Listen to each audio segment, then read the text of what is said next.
प्यारे विद्यार्थियों, हुण तक असीं सिੱਖਿਆ आ कि असीं समलंब दा खेत्रफल किवें पता कर सकते हैं। समलंब असीं कहंदे आ इस तरीके दे जिहड़े त्रिभुज हुंदे ने जिन्हां दे विच 90 डिग्री दा कोण होवे। इत्थे सानूं पता आ कि जदों सिद्धे आसमान नूं जिहड़ी शो होवे, जिस तरह ये सीधा आसमान वाल नूं आ, ओनूं असीं कहने आ 90 डिग्री दा ओ एंगल बना रिहा आ। ठीक है, इत्थे सानूं पता है कि किन्ने डिग्री दा एंगल बन रिहा आ, 90 डिग्री का कोण बन रहा है। ठीक है, जदों इस तरह के त्रिभुज का असी खेत्रफल पता करते हैं उन्होंने कहते हैं समलंब का खेत्रफल पता करना। समलंब का खेत्रफल असी पिछली वीडियो दे विच कर चुके हैं कि किवें पता कर सकते हैं। साडे कोल फार्मूला आ गया सी 1/2 आधार गुणा लंबाई, 1/2 आधार गुणा लंबाई ए दा फार्मूला सी। हुण अज असीं सिखांगे बहुभुज दा खेत्रफल किवें पता कर सकते हैं। बहुभुज जिहड़ी हुंदी आ ओह वक्खरे वक्खरे त्रिभुजां दा समेल हो सकदी आ। जिस तरह साडे कोल एक ए वाली त्रिभुज आ, ठीक है, इहदे विच 90 डिग्री दा कोण बन रिहा आ। एक ए वाली त्रिभुज आ, इहदे विच भी 90 डिग्री दा कोण बन रिहा आ। इस तरीके दे साडे जिहड़े आ बहुभुज हुंदे ने। तुसीं पाठ पुस्तक दे विच देखो चित्र नंबर 11.15 नूं, इहदे विच भी एक 90 डिग्री दा कोण जिहड़ा बन रिहा आ। ठीक है, एक त्रिभुज आ, दूसरी त्रिभुज इहदी इधरली साइड ते आ। ठीक है, तीसरी त्रिभुज जिहड़ी आ ओहदी हैगी आ AED, पहली हैगी आ ABC, दूसरी हैगी आ ADC ते तीसरी हैगी आ AED। जे असीं इन्हां तिन्नां त्रिभुजां दा खेत्रफल पता कर लईए तो की साडे को इस पूरे बहुभुज का खेत्रफल पता लग जाएगा? जी हाँ, लग जाएगा। सो असी पहला इस त्रिभुज का कढ़ांगे। इहदे विच सानू पता है कि समलंब जिहड़ा बन रहा है, जिथे समलंब बन रहा है उन्होंने असी मनांगे हाइट जां लंबाई, ते जिहड़ा दूसरा उहदे बिल्कुल सामने होएगा उन्होंने मनांगे आपां आधार। सो अही फार्मूला लावांगे 1/2 आधार गुणा लंबाई। लंबाई असी उन्होंने नापांगे जिथे 90 डिग्री का कोण बनता होगा। उस तरह ही जे असी त्रिभुज ADC की गल करिए, इहदा आधार हो गया AD ते इहदी लंबाई कितनी होगी H2, 1/2 गुणा AD गुणा लंबाई। उस तो बाद तीसरा हो गया साडा AED, इहदी असी किवें खेत्रफल पता करांगे 1/2 गुणा H3, इहदा की हो गया साडे कोल समलंब जां लंबाई, ते आधार इहदा हो गया फिर AD। सो इन्हां तिन्नां नूं प्लस करन ते साडे कोल इस बहुफलक दा जिहड़ा आ ओह खेत्रफल आ जाएगा। इस विधि दे नाल तुसीं वड्डे वड्डे जिहड़े बहुफलक ने, बहुभुज ने, उन्हां दा तुसीं खेत्रफल जिहड़ा है पता कर सकदे हो। उहनूं छोटे छोटे भागां विच त्रिभुज दे हिस्सिਆਂ 'ਚ वंड के। इसे तरह ही तुसीं जे 11.16 चित्र नूं वेखो तां उहदे विच भी असीं सेम इदां ही करना आ ते त्रिभुजां दे विच वंड के उस तो बाद इहदा असीं खेत्रफल पता कर लवांगे। अगे साडे कोल एक उदाहरण आ, उदाहरण नंबर 3।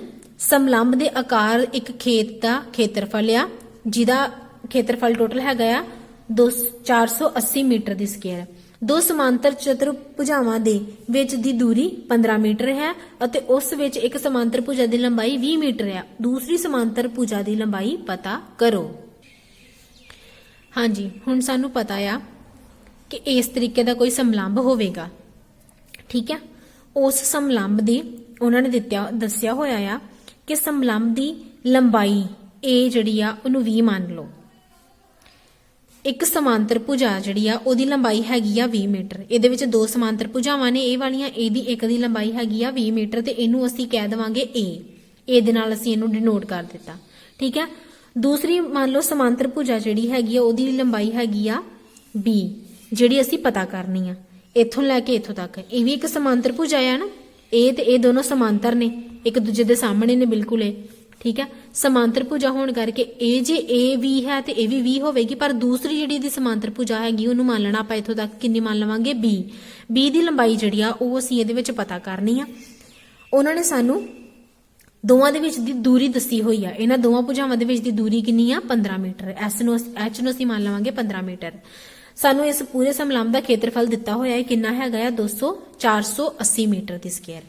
हुण समलंब दा खेत्रफल पता करन दा सानूं फार्मूला पता है 1/2 हाइट ਬ੍ਰੈਕਟ ਦੇ ਵਿੱਚ a plus b, a ਸਾਨੂੰ ਪਤਾ ਆ ਕਿ ਇੱਕ ਸਮਾਂਤਰ ਰੇਖਾ, b ਸਾਨੂੰ ਪਤਾ ਹੈ ਕਿ ਪੂਰੀ ਸਮਾਂਤਰ ਰੇਖਾ, ਹਾਈਟ ਇਹਨਾਂ ਦੋਵਾਂ ਦੇ ਵਿੱਚ ਦੀ ਦੂਰੀ, ਉਸ ਤੋਂ ਬਾਅਦ 1/2 ਸਾਨੂੰ ਪਤਾ ਹੀ ਆ ਕਿ ਉਹਨੂੰ ਅਸੀਂ ਇਸ ਤਰੀਕੇ ਨਾਲ ਹੀ ਲੈ ਕੇ ਚੱਲਣਾ। ਇਹ ਸਾਡਾ ਫਾਰਮੂਲਾ। ਸੋ ਇਹਦੀ ਸਹਾਇਤਾ ਦੇ ਨਾਲ ਅਸੀਂ ਇਹ ਜਿਹੜੀ ਪੂਰੀ b ਆ ਉਹਦੀ ਅਸੀਂ ਵੈਲਿਊ ਜਿਹੜੀ ਆ ਉਹ ਕੱਢ ਸਕਦੇ ਆ। ਹੁਣ ਜਦੋਂ ਅਸੀਂ ਇਹ ਸਾਰੀਆਂ ਵੈਲਿਊਜ਼ ਜਿਹੜੀਆਂ ਵਾ ਇਸ ਫਾਰਮੂਲੇ ਦੇ ਵਿੱਚ ਭਰ ਦੇਵਾਂਗੇ, ਖੇਤਰਫਲ ਬਰਾਬਰ ਆ ਗਿਆ 1/2 ਗੁਣਾ 15, 15 ਸਾਡਾ ਕੀ ਸੀ h, ਗੁਣਾ 20 ਸੀ ਸਾਡਾ a, ਮਤਲਬ ਇੱਕ ਸਮਾਂਤਰ ਰੇਖਾ, ਉਸ ਤੋਂ ਬਾਅਦ ਪਲੱਸ b। ਸਾਰਾ ਭਰਨ ਤੋਂ ਬਾਅਦ ਜਦੋਂ ਅਸੀਂ ਇਹਨੂੰ ਸੋਲਵ ਕਰਾਂਗੇ, ਹੱਲ ਕਰਾਂਗੇ, ਤਾਂ ਸਾਡੇ ਕੋਲ b ਦੀ ਵੈਲਿਊ ਆ ਜਾਏਗੀ 44 ਮੀਟਰ। ਇਸ ਤਰ੍ਹਾਂ ਸਾਨੂੰ ਪਤਾ ਲੱਗ ਗਿਆ ਕਿ ਸਮਲੰਬ ਦੀ ਦੂਸਰੀ ਭੁਜਾ ਜਿਹੜੀ ਕਿੰਨੀ ਹੈਗੀ ਆ ਉਹ 44 ਮੀਟਰ। ਉਸ ਤੋਂ ਬਾਅਦ ਅੱਗੇ ਇੱਕ ਸਮਾਂਤਰ ਚਤੁਰਭੁਜ, ਸਮ ਚਤੁਰਭੁਜ ਦਾ ਖੇਤਰਫਲ 240 ਸੈਂਟੀਮੀਟਰ ਦੀ ਸਕੁਅਰ ਹੈ ਅਤੇ ਵਿਕਰਨਾਂ ਵਿੱਚੋਂ ਇੱਕ ਦੀ ਲੰਬਾਈ 16 ਸੈਂਟੀਮੀਟਰ ਤੇ ਦੂਸਰੇ ਵਿਕਰਨ ਤੁਸੀਂ ਪਤਾ ਕਰਨੇ ਨੇ।